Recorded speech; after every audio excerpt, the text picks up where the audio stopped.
welcome to the new format of Movie Buzz Review Dude. Now, before I begin my next review, let me first address some of the, shall I say, criticisms towards my videos. Nobody forces you to watch these videos, and for those of you who think I'm incompetent, as you can see by the rather large collection here, let me show you the rest of my collection.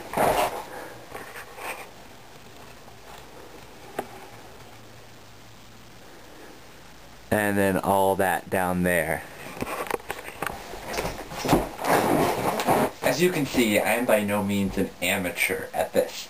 So, let's get started, shall we? And by the way, thank you to my supporters for all your help. It really helps. Anyway, let's begin. Saw 3. With any movie that turns into a franchise, there's usually a distinct taste in the palate that the characters are getting a bit old. The story is becoming less novel and more traditional. Special effects take the place of solid story and tension. There are always exceptions that prove these rules, but Saw 3 is not one of them. In Tobin Bell's third outing playing the mastermind of Jigsaw, there is this distinctly stale taste in the air, a taste that works against the movie from the first frame to its last. Though Saw 3 does have plenty of good moments, it sacrifices story for gore, characters for gore, and good story for gore. Gore, gore, gore. I don't want to give away too much of the story, but the basic plot is that Jigsaw and his new apprentice Amanda have kidnapped an expert in the field of brain surgery for the purpose of keeping Jigsaw alive as he plays one final game. The story intercuts between scenes with Jigsaw and this doctor, a man named Jeff, who must go through a series of puzzles/games as he tries to find the man who killed his daughter. The film's biggest strength is the character of Amanda, whom we see briefly in the first one and more of in the second. In this outing, we see, through a series of flashbacks and how she is reacting to Jigsaw's imminent death, her character in much more depth. Obviously, it's nothing Oscar-worthy, but it does add a little bit more spice to the franchise as a whole. We see scenes that extend all the way back to the first movie, which ends up working out pretty well. Jeff, the guy who must find the man who has killed his daughter, is played by the less than stellar actor, but that's okay. He goes through all the motions of grief, pain, blah blah blah, but there's nothing really special there. Donnie Wahlberg, playing the cop who had his son kidnapped in the second film, was much better. Jeff's character is just basically a shallow, revenge-driven man. There are a couple of powerful moments in the film that emphasize mercy, forgiveness, and compassion, but these are eclipsed by the mountain of gore that is always sure to follow.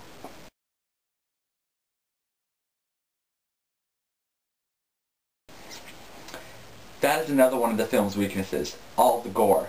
Of course, in a slasher flick, one wants a lot of gore, and if that is what you're looking for, it will not leave you disappointed. But the first two Saws managed to be creative in their gore, not giving us too much, giving us just enough, so that we were never overdosed. Though there is a fair amount of creative gore in the movie, the traps that Jigsaw and Amanda designed are some of the most creative in the series, some of the gore just seems excessive. At one point, Jigsaw must undergo brain surgery, and the film shows us every last bit of that.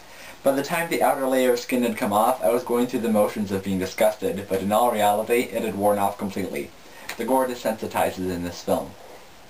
Jigsaw, who has always been the creative mastermind of the first two films, now lies completely incapacitated on a bed throughout the entire thing. He loses a lot of his fire, a lot of his mystery. The second one managed to show us Jigsaw in a vulnerable position, yet by doing that in the way they did, he only seemed that much more twistedly clever. In this one, he's just a body in a bed. Though the ending does redeem him a little bit, this is a character who has definitely seen better days. The score of the film is fairly good. It has liberal doses of the original ending theme, Hello Zep, done in new and different ways. The rest of the music is traditional gore-fest music, nothing too exceptional. The ending piece of music fell a little bit flat too. It didn't really soar like the piece in the first or second one. And the fact that the ending fell flatter than the first two as well didn't work too well for me either. The tension of the film is lacking too, because of the excessive gore, but also because of all the focus on Amanda. I did say that was one of the film's strengths, but a more effective balance would have helped the tension tremendously. As much as I may be ragging on this movie, I did enjoy it. The new focus on Amanda was enjoyable, Jigsaw's creepy voice was, once again, very well done, the gore was creative in many places, and there were many more traps than the first two combined, and Angus McFadden, the man who plays Jeff, did a reasonably well job under the circumstances. The worst part about all this is that because it has become so successful, earning $34 million over the weekend, beating the Halloween weekend record, Lionsgate has announced plans to make a Saw 4. Please, people, this may have been a good series, but the Saw franchise has definitely breathed its last. It was good while it lasted, one of the few slasher flicks that I actually respected and looked forward to. But towards the end of the film, plot possibilities could definitely be seen to be wearing thin. Saw 2 was the best of the trilogy, with a completely explosive ending, sufficient difference from the first to be very satisfying, and a perfect amount of tension and gore throughout.